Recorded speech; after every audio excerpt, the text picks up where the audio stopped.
আজ কবি অরুণেশ ঘোষের ১৪তম প্রয়াণ দিবস। শনিবার সকালে প্রয়াত কবির বাড়িতে দিনটি পালন করা হয়। সেখানে কবির বাড়িতে কবিপত্নী মিনতি ঘোষ, কবি ভ্রাতা তরুণেশ ঘোষ, কবিপুত্র সুমিতেশ ঘোষ, নমিতেশ ঘোষ, এনবিএসটিসির চেয়ারম্যান পার্থপ্রতিম রায় সহ অনেকেই উপস্থিত ছিলেন।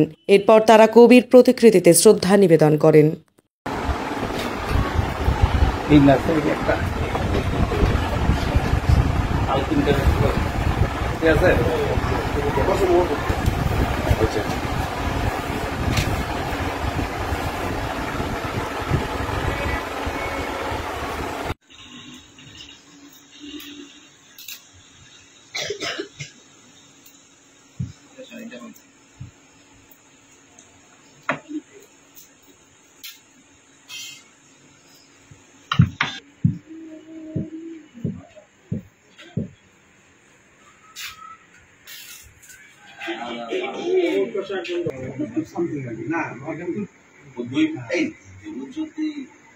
আমরা বই মেলায় এসে দিই বড়ত্ব দিই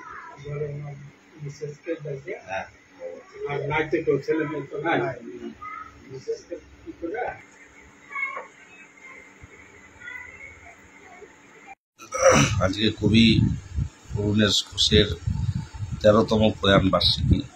আমি প্রত্যেক বছর এই দিনটিতে এবং তার জন্মদিনে এই বাড়িতে আসি। আসলে অরুণেশ ঘোষ আমার কাছে শুধু কবি নন, আমার পিতৃতুল্য।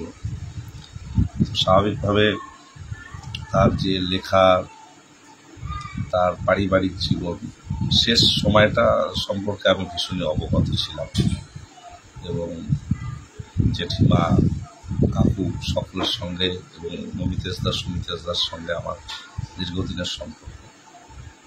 কবি অরুণেশ ঘোষকে নিয়ে তার জীবদ্দশায় কিছু আলোচনা হয়েছে, বেশ কিছু বই প্রকাশিত হয়েছে, কিন্তু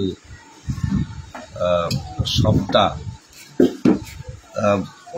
মানুষের কাছে এখনো অজানা।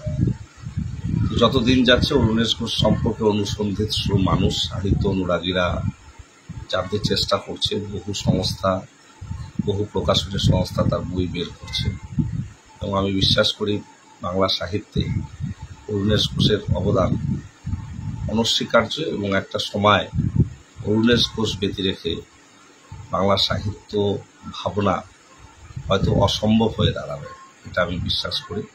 তার ২৯টি গ্রন্থ প্রকাশিত হয়েছে, পরবর্তীতে আরও বেশ কিছু গ্রন্থ প্রকাশিত হয়েছে, এখনও কিছু হচ্ছে। বহু কাজ এখনও তার অপ্রকাশিত লেখনীয় অবস্থায় আছে। আমরা প্রত্যাশা করি এগুলো আগামী দিনে প্রকাশ পাবে এবং অরুণেশ ঘোষ সম্পর্কে, তার লেখা সম্পর্কে মানুষ অবগত হবে।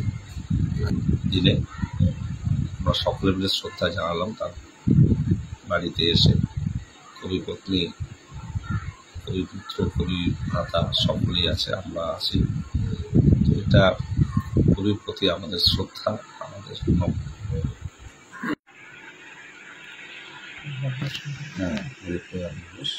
বর্দার মৃত্যু আমার কাছে এখনো মনে হয় যে এই বর্দা বোধহয় এখনো আছে।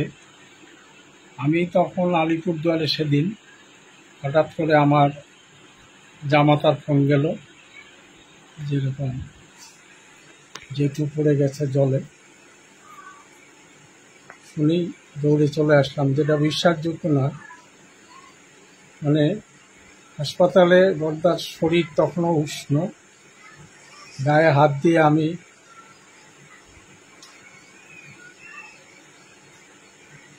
পাগলের মতো হয়ে গেছিলাম।